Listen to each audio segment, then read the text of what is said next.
Okay, good morning, students.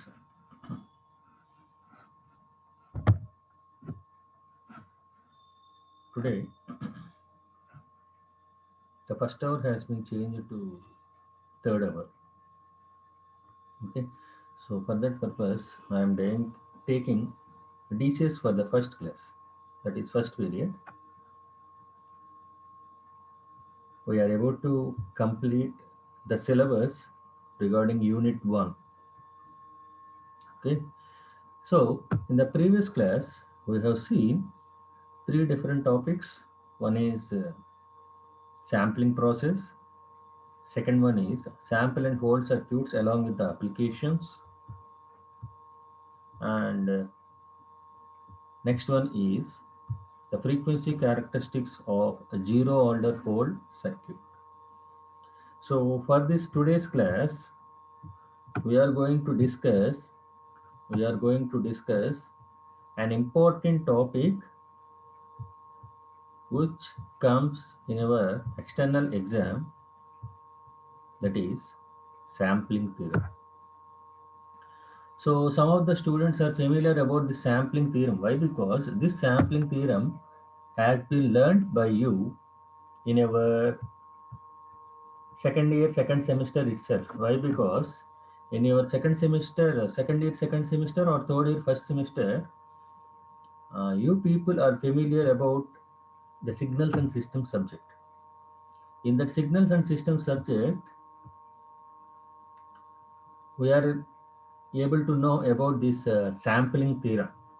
Okay, the same sampling theorem has been presented in first unit of your digital control system. Not only the sampling theorem, two particular topics has been recollected. First one is sampling theorem and the second one is reconstruction of the signals. Reconstruction of the signals.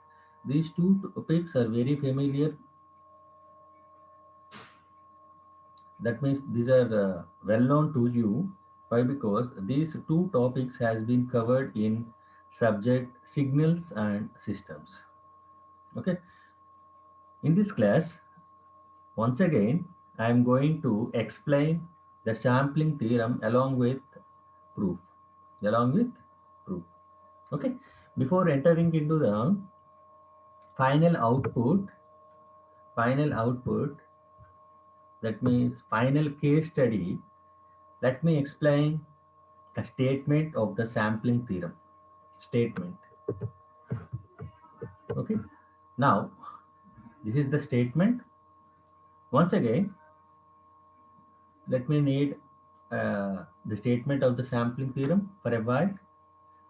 A band limited continuous time signal with highest frequency FM H can be uniquely recovered from its samples provided that sampling rate Fs is greater than or equal to 2 FM.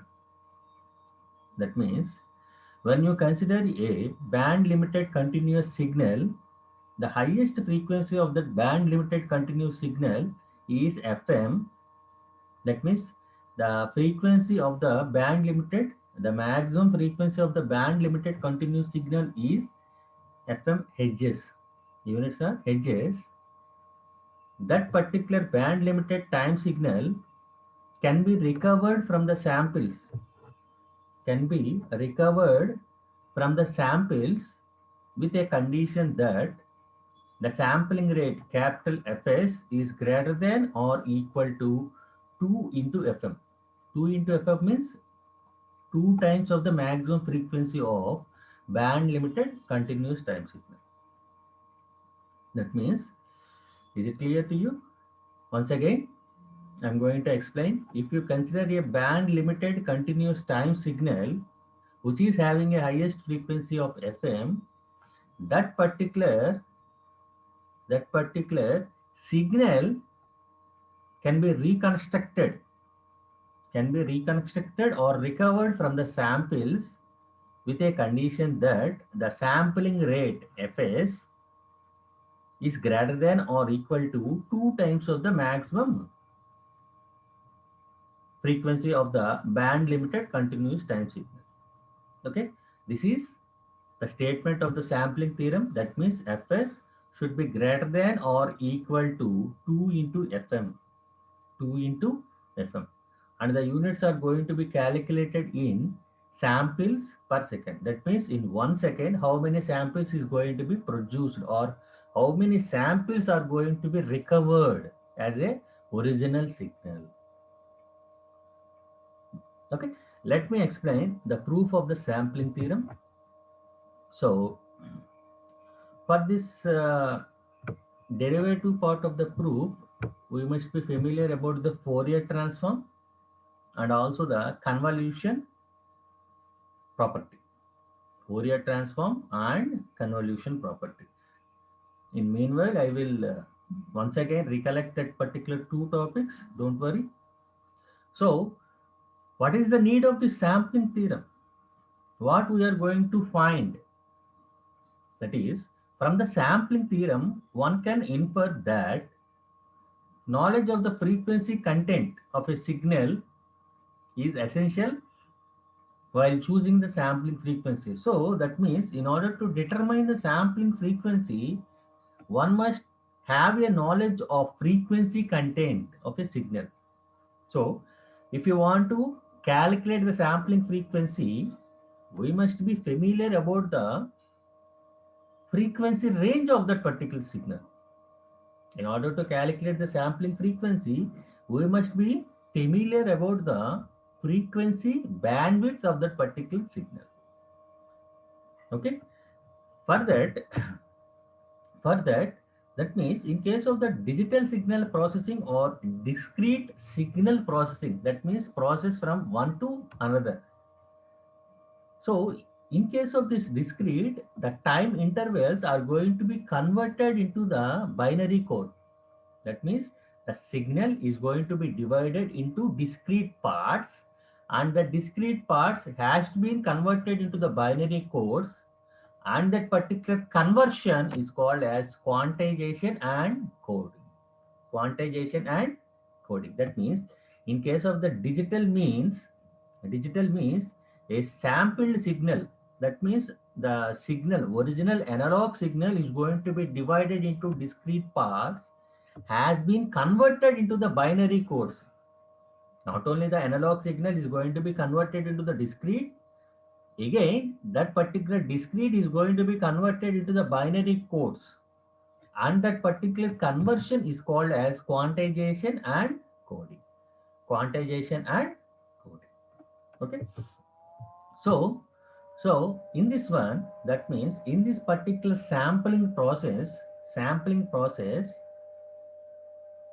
the output, that means the resultant, is nothing but equivalent or equals to the multiplying the analog signal with an impulse train. With an impulse train. That means in order to obtain the sampled signal, from the analog signal, we have to convert it into the sampled signal. How that particular process is going to be carried out? That means the sampled signal is going to be comes with the multiplication of analog signal with a discrete impulse train. Simply, the multiplication of the analog signal with impulse train, we are able to obtain the sampled signal. Sampled signal. Therefore, the impulse sampled signal can be expressed as, that means if suppose Fs of t, Fs of t is the sampled signal, what is that one? Fs of t is nothing but the multiplication of analog signal. Let us suppose the analog signal is f of t. That f of t has to be multiplied with impulse. Let that impulse train is delta t of t. Delta t of t. Therefore, if Fs of t is the sampled signal that can be taken as the product of analog signal into impulse train. Analog signal is represented as f of t. Impulse train is represented as delta t of t. Therefore, finally, the sampled signal Fs of t can be expressed as the product of f of t into delta t of t. Fs of t is equal to f of t into delta t of t, where Fs of t is nothing but the sampled signal. Sampled signal. Okay. Therefore, mathematically, the impulse train can be expressed as, that means the impulse function can be expressed as delta t of t is equal to summation from minus infinity to the infinity delta of t minus kt.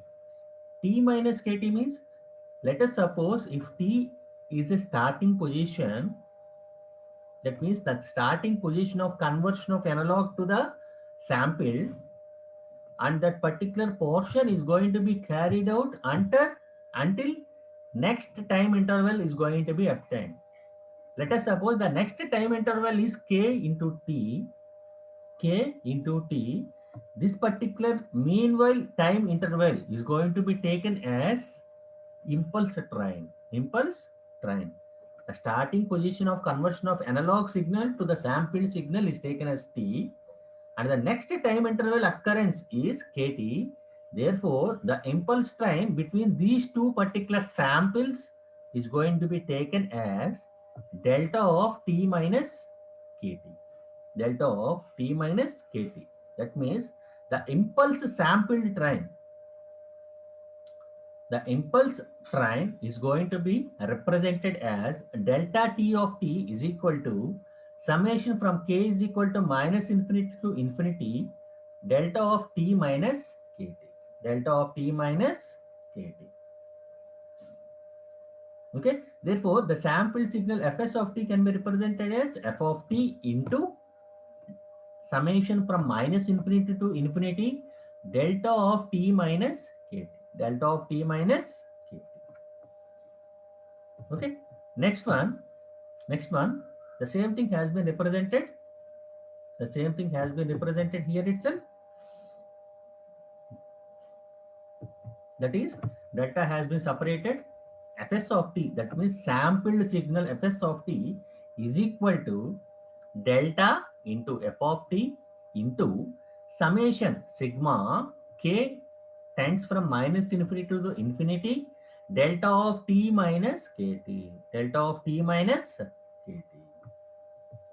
Therefore, in this particular one, as I have explained in the previous class, that capital T is nothing but called as a sampling period. Sampling period. Therefore, the impulse sampled signal can be shown as this one. Okay, the pictorial representation of the conversion process. Let us suppose this is the analog signal which is going to be converted. This is the analog signal which is going to be converted, and this is the impulse train, and this is the sampled signal. That means fs of t is going to be obtained with the multiplication of f of t and delta t of t. The sampled signal is going to be obtained with the multiplication of f of t and delta t of t. F of t into delta of t of t. That means this is the pictorial representation. Let us suppose this is the analog signal and this is the impulse train. When analog signal is going to be multiplied with the impulse train, the resultant output is nothing but the sampled signal. Sampled signal which is going to be represented as a discrete pulses. That means this is something but called as a periodic sampling process. Why? Because in this one we are able to observe a equal time interval is going to be maintained throughout the signal processing. Whether it may be a positive or negative, the equal partitions of the time period is going to be carried out throughout the analog signal. analog signal. This is nothing but a pictorial representation of obtaining process of a sampled signal, fs of t, fs of t. Therefore, for obtaining the resultant equation, we have to take the Fourier transform of this particular equation. What equation? This one. We have to take the Fourier transform of fs of t. That means in order to obtain, previously I have told that in order to obtain the sampling frequency, one must have the knowledge of frequency content of the syllabus. That means the frequency range of the signal. Frequency range of the signal. So in order to obtain the frequency range or frequency content of the sampled analog signal, we have to take the Fourier transform of this particular fs of t. Fourier transform of this particular sampled frequency, sampled signal. Okay, with the application of the Fourier transform for this sampled signal, that means Fourier transform of fs of t, Fourier transform of fs of t. So before entering into that particular Fourier transform, let me explain the definition of a Fourier transform. That means the Fourier transform of a single valued function f of t, single valued function. Let us suppose if f of t is a function not related to our sampling theorem, not related to our sampling theorem. I'm just explaining the definition of the Fourier transform. If f of t is a sample, sorry, if f of t is a signal not related to our sampling theorem, if f of t is a signal, then the Fourier transform of that particular signal is equal to f of omega, that is equal to Fourier transform of f of t is equal to f of omega, that is equal to integral from minus infinity to infinity f of t into e power minus j omega t into dt. This is the basic definition of the Fourier transform. The Fourier transform. That means Fourier transform of f of t is equal to f of omega, that is equal to integral from minus infinity to infinity f of t into e power minus j omega t into dt. F of t into e power minus j omega t into dt. Therefore, in the similar fashion, we are going to take the Fourier transform of the sampled signal fs of t. The Fourier transform of the sampled signal fs of t. Therefore, the Fourier transform of fs of t is equal to, where f of t is equal to f of omega. In the similar fashion, Fourier transform of fs of t is equal to fs of omega. Fs of omega is equal to integral from minus infinity to infinity fs of t into e power minus j omega t dt. E power minus j omega t into dt. Just substituting the value of fs of t. In the previous slide, we have obtained the final equation for fs of t. Fs of t is nothing but delta into f of t into sigma k is equal to minus infinity to infinity delta of t minus kt. Just substituting this particular equation here itself. Here fs of t is equal to delta into f of t into sigma k tends from minus infinity to infinity delta of t minus kt into e power minus j omega t dt. Okay, mathematically, if you consider this particular equation, that means just observing this particular equation, the two signals, that means f of t and delta t minus kt. We are able to observe two signals, that is f of t and delta of t minus kt are in convolution process. That means two signals are going to be in a convolution representation. representative mode. Convolution representative mode. So according to the convolution theorem of the Fourier transform, that means the Fourier transform of the convolution theorem is equals to the product of individual Fourier transform. Fourier transform of the convolution theorem is equals to the product of individual Fourier transform. Individual Fourier transform is Fourier transform of f of t and the Fourier transform of delta of t minus kt. Delta of t minus kt. Therefore, therefore, therefore, according to the convolution theorem, fs of omega, that means this one, fs of omega is nothing but the individual, the individual Fourier transform of f of t and Fourier transform of delta of t minus kt. It has been represented like here.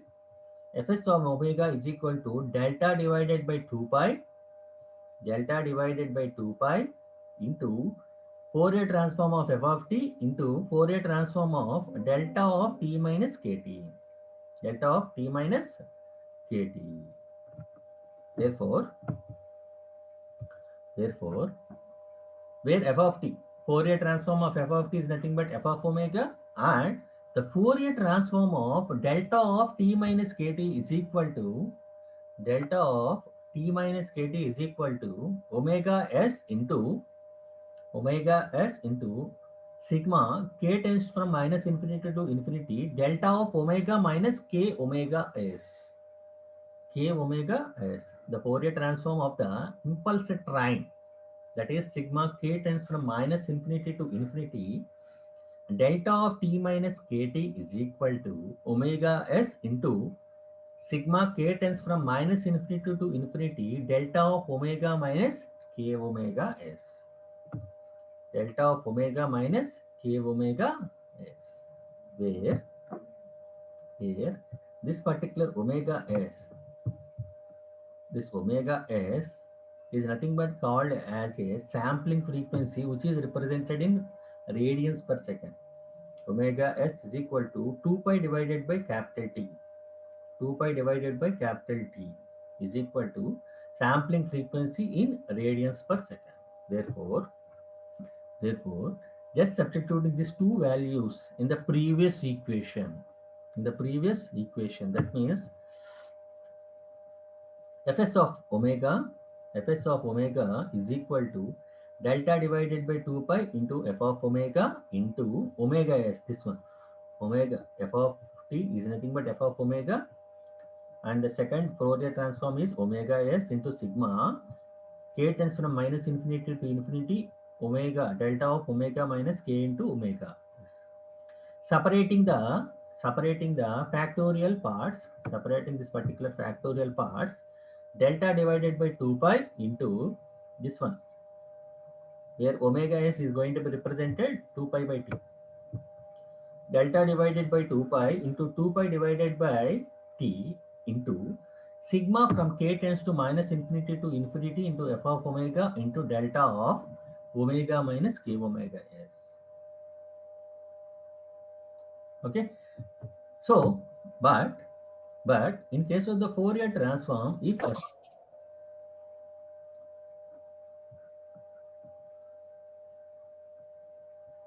in case of the Fourier transform, if above omega into delta of omega minus k omega s, it can be represented as f of omega minus k omega s.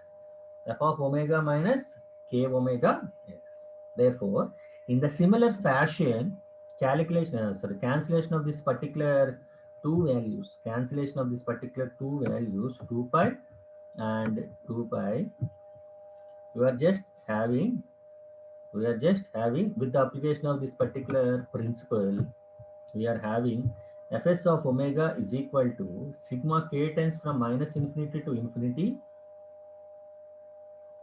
f of omega minus k omega s. With the application of this particular principle, this fs of omega can be taken as delta divided by t into sigma k tends from minus infinity to infinity, f of omega minus k omega s. F of omega minus k omega s. Okay, this is the final equation, that is final obtained equation which represents the frequency spectrum of the impulse sampled signal. The frequency spectrum of the impulse sampled signal. The above equation, that means this one. This equation is going to be representing the frequency spectrum of the impulse sampled signal. Frequency spectrum of the impulse sampled signal. Here, with the usage of this particular equation, we must able to know that if f of omega is nothing but the Fourier transform of analog signal f of t. If f of omega is a band limited signal with maximum frequency of omega m, the frequency signal of this particular analog signal is shown in figures. That means that is nothing but the representation, the final representation of the sampled signal with respect to the maximum frequency is going to be represented in the figures below here. So this is the first one. The first one is the frequency spectrum, of f of omega. That means just f of omega, input analog signal. And second figure is the sampled signal. Second figure is the sampled signal. Sampled signal means when the omega s sampled frequency is greater than 2 times the maximum frequency. Sampled frequency is greater than 2 times the maximum frequency. And the third figure represents the frequency spectrum of the signal with for the maximum frequency. Sorry, the sampled frequency is less than 2 times the maximum frequency. The first figure representing the frequency spectrum of the input analog signal f of t, and the second signal representing the frequency spectrum of the sampled signal with a consideration of omega s greater than 2 times the omega m. That means the sampled frequency is greater than 2 times the maximum frequency. And the third figure is going to be representing the sampled frequency is less than 2 times the maximum frequency. Sampled signal is less than, sorry, sampled frequency is less than 2 times the maximum frequency. Okay, with this, the proof of the sampling theorem has been completed. And this particular questions, I have seen the previous university question papers. This sampling theorem is asked directly for the 7 marks. It is directly asked for the 7 marks. Okay, this particular sampling theorem is also very important question. I maybe know that this sampling theorem is somewhat familiar. You may be going to recollect all the concepts of the sampling theorem with respect to the signals and systems subject. Therefore, with this we are going to complete the sampling theorem topic. Once again, I am going to recollect the sampling theorem. Mainly, the sampling theorem is going to start with the statement that is a band limited continuous signal with highest frequency. That means the highest frequency is FM. Then that particular signal can be recovered from its samples provided that with a consideration of sampling frequency or sampling rate is greater than or equal to 2 times the maximum frequency. Sampling rate fs is greater than or equal to 2 times the maximum frequency. So in order to obtain the sampling frequency, one must have a knowledge of frequency content of that particular signal. That means the frequency range of that particular signal. So, in order to obtain the sampled signal, in order to obtain the sampled signal, the given analog signal has to be multiplied with a impulse train. Has to be multiplied with a impulse train. That means if f of t is assumed to be a analog signal and delta t of t is assumed to be an impulse train, the product of this particular two variables, that is f of t into delta t of t, is nothing but equivalent to the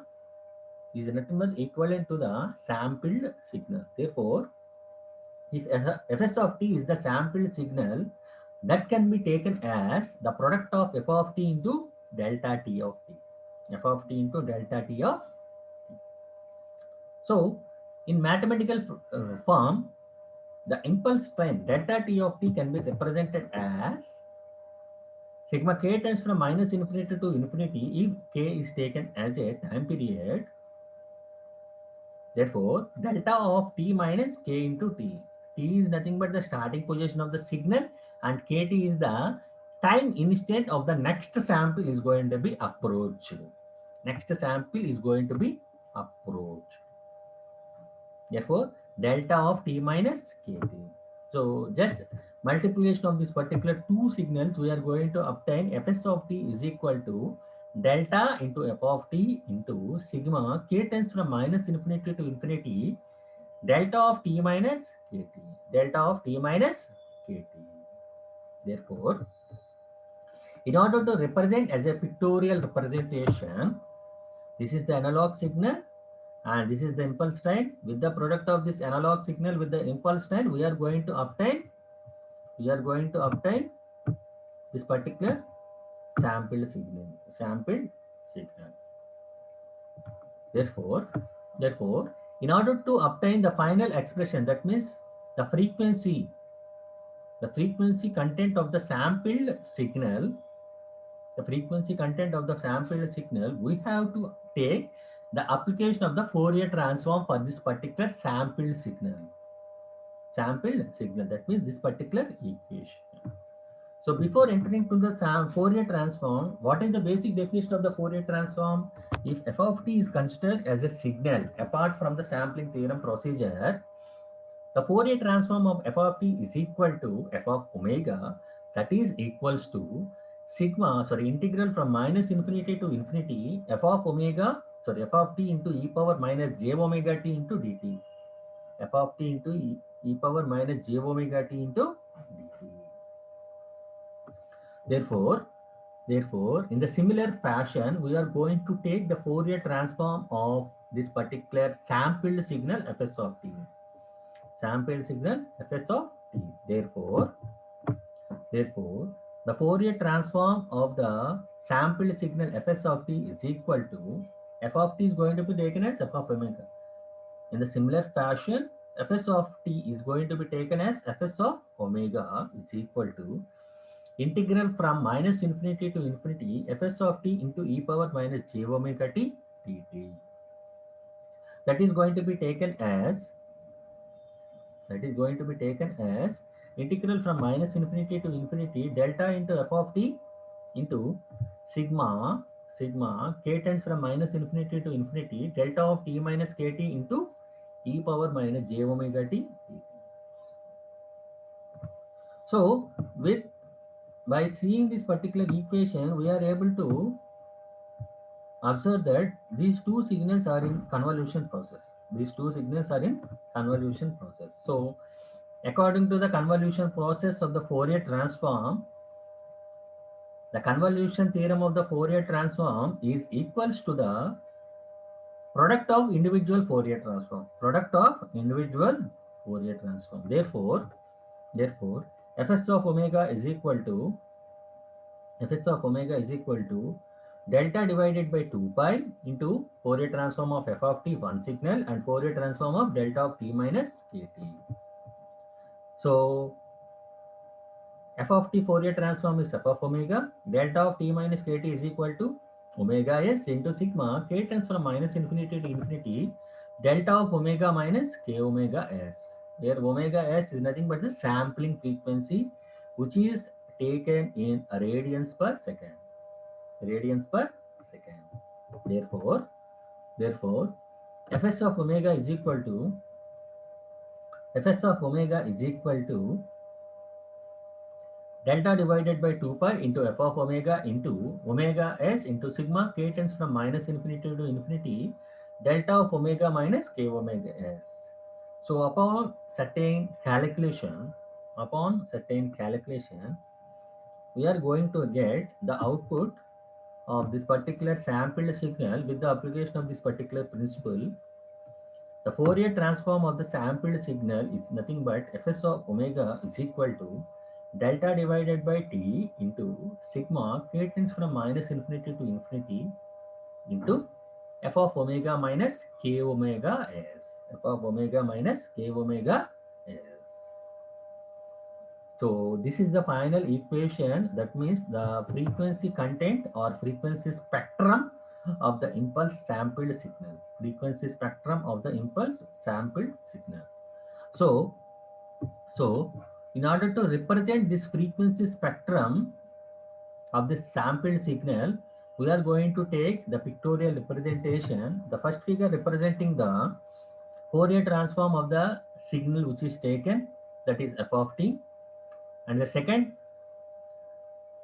figure is going to be representing this one, the frequency spectrum of the sampled signal when the sampling frequency is greater than 2 times the maximum frequency, and this figure is going to be represent the sampled frequency is less than 2 times the maximum frequency. Okay, this is about the sampling theorem. With this, I'm going to wind up the class for today. And we are having only one more topic in unit 1, that is reconstruction of the signals. Reconstruction of the signal. We are having only a single topic in unit 1. With that particular topic, we are going to close the unit 1 also, and we are going to step into the unit 2. From here onwards, the remaining units are somewhat bit lengthy when compared to unit 1, and these particular unit 2, 3, 4, 5, 6 are very interesting topics. Okay, so with this I am going to wind up the class for today. Thank you everyone, have a nice day.